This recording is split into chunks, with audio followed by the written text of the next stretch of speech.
Have you ever felt your palm itch and wondered if it's a sign of wealth coming your way?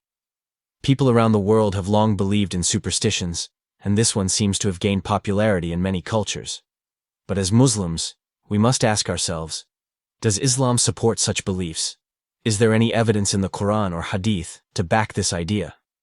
Let's explore this topic in detail, guided by the wisdom of Allah's words and the teachings of our beloved Prophet Muhammad, sallallahu alaihi wasallam. To begin, it's important to understand that Islam provides clear principles to distinguish between truth and falsehood.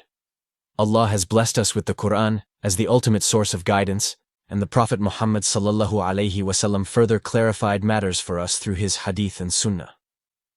Let's dive into what Islam says about superstitions and beliefs like the itching palm.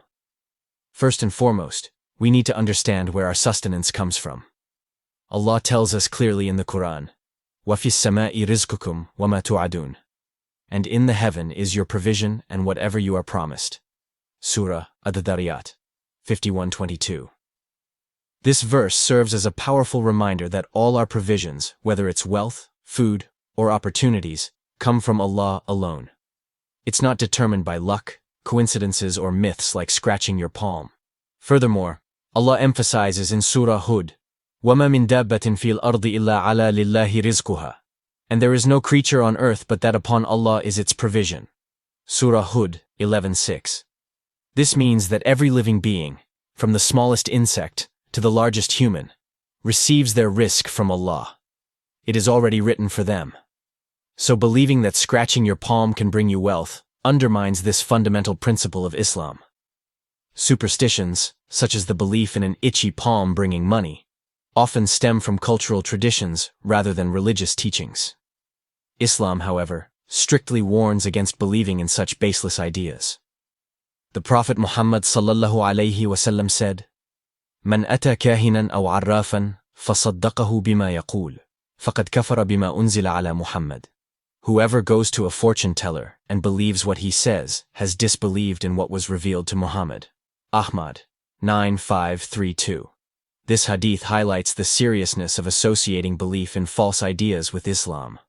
While fortune-telling is more explicit, even subtle superstitions like the itchy palm fall into the category of attributing events to something other than Allah's decree. Islam teaches us to rely on Allah while also putting in effort to earn our sustenance.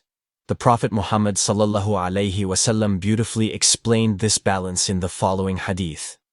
لو أنكم تتوكلون على الله حق توكله لرزقكم كما يرزق الطير تغدو خماصا وتروح بطانا. If you were to rely upon Allah with reliance due to Him, He would provide for you as He provides for the birds. They go out in the morning hungry and return full. Tirmidhi, Hadith 2344. This hadith teaches us that provision comes through a combination of effort and trust in Allah. Birds leave their nests every morning in search of food, and Allah ensures they are fed.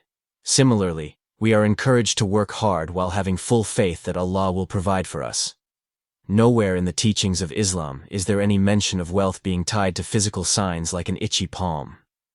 Such ideas detract from the essence of tawakkul and can lead to misplaced beliefs. Another important aspect of provision in Islam is ensuring that our income is halal. The Prophet Muhammad sallallahu alaihi wasallam said, "Inna Allaha tayyibun, la yaqbalu illa tayyiban." Indeed, Allah is pure and accepts only that which is pure. Muslim, Hadith 1015. Earning halal income requires honesty, integrity, and hard work. It also involves staying away from prohibited practices like interest, riba, and deceit. Believing in superstitions like scratching your palm to bring wealth can lead to complacency and may distract us from pursuing lawful means of earning. What truly increases risk? If scratching your palm doesn't bring wealth, what does? Islam provides us with several powerful ways to increase our blessings. Allah says in the Quran, "La in shakartum la azidannakum." If you are grateful, I will surely increase you in favor. Surah Ibrahim 14:7. Expressing gratitude to Allah for what we already have opens the doors to more blessings. The Prophet Muhammad sallallahu alaihi wasallam said, "Ma naqasat sadaqatun min mal." Charity does not decrease wealth. Muslim, Hadith 2588. While it may seem counterintuitive, giving in charity brings barakah to our wealth. Dua is a powerful tool for asking Allah for what we need. A beautiful dua for sustenance is, Allahumma ikfini bihalalika an haramika, wa aghnini bifadlika amman siwaka. O Allah, suffice me with that which is halal and protect me from haram, and enrich me with your bounty, so I do not depend on anyone besides you.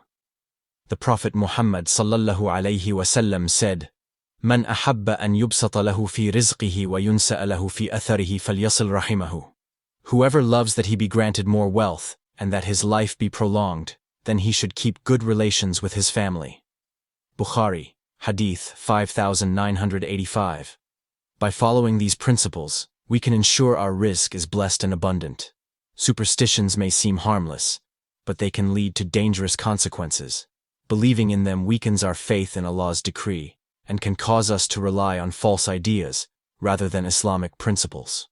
The Prophet Muhammad sallallahu alayhi wasallam warned, At-tiyaratu shirkun, superstition is shirk.